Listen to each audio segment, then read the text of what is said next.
Welcome back to USVI Adventures Plus. Hello. So we realize we owe you guys an update video as it's been a week since We made it. we made it. Yeah, we've been on the island a week now, and so this is going to be a long one and probably rambly because we didn't really write down a schedule or anything. We're just kind of going with it. So yeah, where do we start? I guess the flight. Yeah, we got here last Saturday. Yep. Midday. Flight was perfect. The dog did great. He was medicated. He had a crate. He was on the plane with us. He did not sleep at all. He sat there and looked at me. And we could get to the dog so we could keep him comfortable, but he did not sleep, so he was awake the whole time. Flight was perfect. Yeah, landed and it was a whirlwind when we landed. So the National Guard was there to take our temperature and look at all our paperwork and our QR code that you need to get here in the Virgin Islands, which we had. And then we tried to help get the dog off the plane, right? So he would be comfortable. It was us. And a whole bunch of other people had showed up to help us get our stuff together.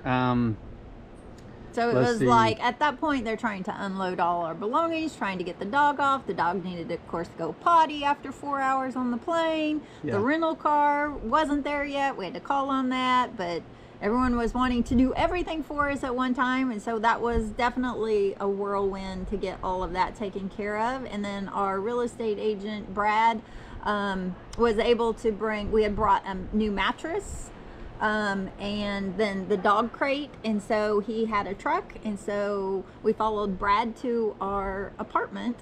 Thank goodness, yep. Because we would never have made it by ourselves. No, but not the first time for sure.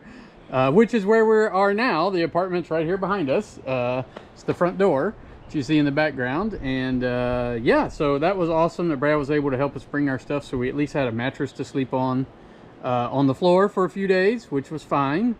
And he showed us around, and then he headed out, and we're like, okay, we need to figure out food and water, and you know, what do we do now? How do we survive? How do we survive? It was like camping there for a while. So pretty much every day since then we've gone to town, which is about a 20-minute drive or so to the western edge of town there to get stuff, and went to grocery stores right away. They have a store here called Cost You Less. It's very much like a Sam's or a Costco type thing, but you don't have to have a membership.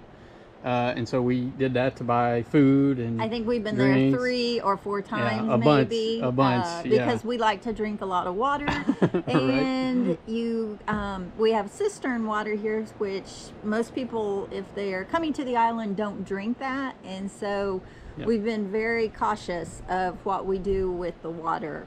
You can shower and do laundry, and you can wash dishes with that cistern water, but usually you don't want to like put it in your mouth. You don't want to like brush your teeth. You don't want to do the final rinse on your hands or the final rinse on dishes. So we're learning different things of what we can do with that. So needless to say, we were going through a lot of water besides just drinking it. And since then, Michael has come up with some solutions on that. Yeah, we're finally excited to, after buying a bunch of water in 1-gallon jugs. There is a service on the island called Crown Mountain Water. Thanks, guys. That they deliver water, so it's kind of like Culligan. You guys in the States will be used to like the Culligan man, right? They bring you the big 5-gallon water jugs. You just need like an office water cooler. So Home Depot had an office water cooler, so we went and bought one of those, and those guys were super nice and showed up and brought us a whole bunch of water. So we're good there. Solved that problem. Check. Now we can drink water, you know, not worry about it, right? We have plenty. So we got that one solved. We also were like tired of sleeping on the floor on the mattress, so we're like, we need to start the process towards getting a bed and maybe a couch and a chair in the living room or so. So we did that on, maybe that was Wednesday, I don't know. All the days run together at this point, folks. I think it was Wednesday. We went and bought that and ordered that, and they delivered it on Friday. So today is Saturday when we're filming this. Friday, almost a full week after we were here, we got a couch and a chair for the living room and a bed for our mattress, and so feeling much more at home with that. We also back up prior to that, the first couple of days it was crazy hot, which we knew it would be. But, you know, until you're in it, you don't really know. So we're adjusting to that. We feel like our bodies are adjusting, but we also got a couple of fans to help circulate the air. You can hear some in the background, I don't know, but we have all the windows open during the day, and, you know, fans circulating air keeps it cooler. And then at night we close up our bedroom and cut the AC on, so we sleep good. And it's kind of odd because the sunrise and sunset, it's from 6 to 6. And so, well, we're moved into an unfurnished apartment, so we don't have anything on our windows yet. And so when the sun rises, so do we. So do we. Or Dallas definitely does. And so that's been a struggle on figuring out what kind of curtains can go on concrete walls and what's going to hold that up. And then at 6 p.m., which it's super, super hot in the afternoon. So like around 5 o'clock is just crazy hot. Sun starts going down around 6 and it gets completely dark, pitch black. There aren't like a lot of street lights or anything like that. And so we also live on the bottom floor, and so we have bugs that come in through our screens. And so once the sun goes down, you want to just close everything up, because if you turn on a light, you possibly get bugs in. And so you just want to make dinner, take a shower, and go lay in the bedroom in the AC. So that's kind of been our routine for that. Yeah, pretty much that's it. You know, we got a TV at some point in there, so we do have some entertainment if we want to do that. But honestly, we've been so busy going back and forth to town to get things and to sit and look at the ocean and go on walks and stuff. It's, you know, amazing. Hadn't had a whole lot of time to do TV watching, nor do we want to. We did go to the rocky beach that is right down the road, probably about 5 minutes from us.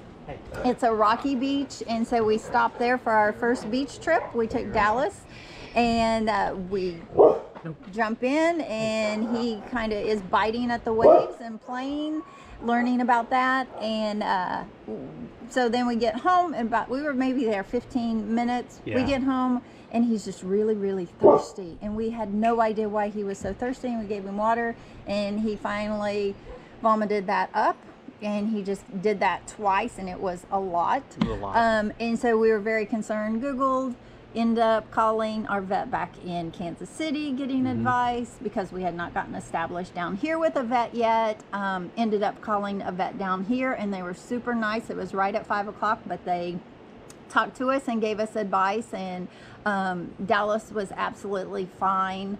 He didn't have much of the saltwater poisoning, so he did great.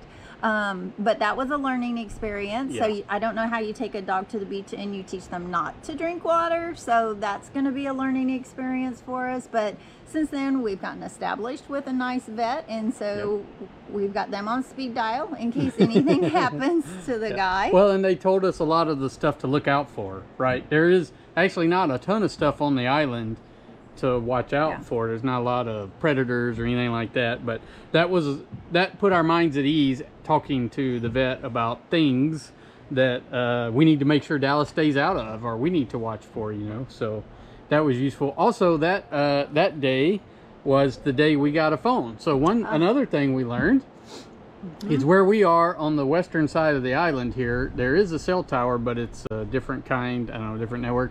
So our phones don't work great here. They work okay. We can text and we can FaceTime, but calls don't work very well at all. No. FaceTime and Google Duo is good. Texting mostly works. I'd say 90%, 95% of the time works, occasionally not. So we just went ahead and bought a local phone. There's a company here called VIA, V-I-Y-A, VIA.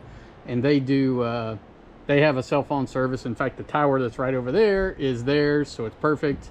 Works all over the island. We can call, text, unlimited data.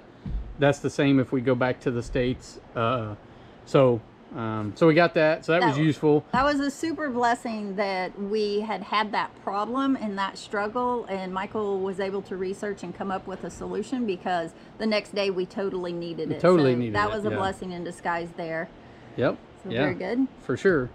Today was kind of, I would say, our first day where we felt a little bit more relaxed, like we had the basics in, because we have the water situation solved, and we have a couch and a chair and a bed and those kinds of things. The heat under control. The heat under and control. The safety of the dog under control. Right. So today we kind of did some fun stuff. We went to Northside Grind, which is a coffee shop here on the island that we've always wanted to go check out because they sell Messenger coffee, which is from Kansas City based coffee. So that's pretty cool.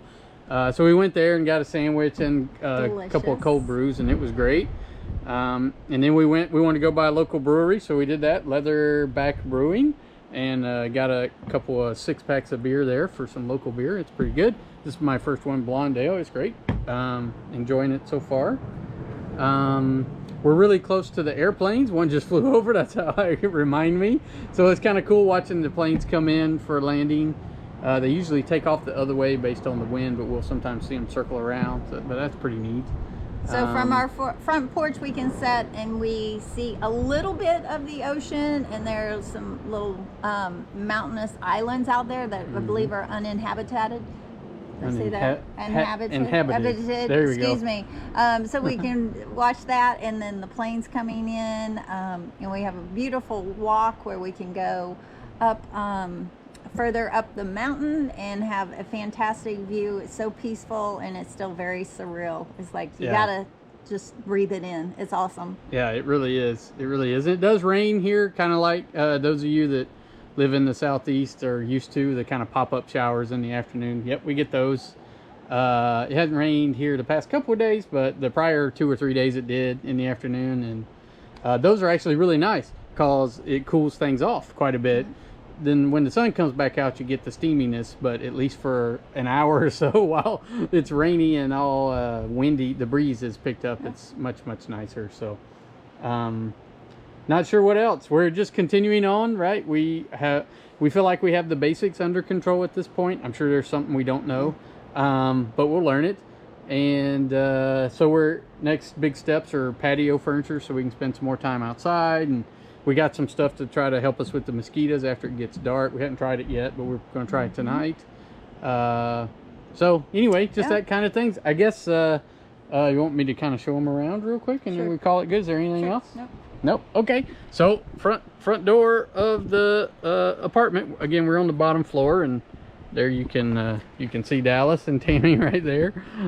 So we've got 2 floors above us, and they have balconies up there, and we've met the people on the 2nd floor. They're graduate students. We haven't met the 3rd floor people yet, but we will. And then kind of circle around. We got some woods here, and then there is the ocean we were talking about and the island off in the distance. So this is our really good view, and there's a street light right there. You can see the green Jeep. This is our rental. Kind of step back over here a bit so you can see it's very mountainy over there. That's really pretty at night. You can see all the houses up there with their lights on. So yeah, so that's it. I guess we will see you guys next time. Bye.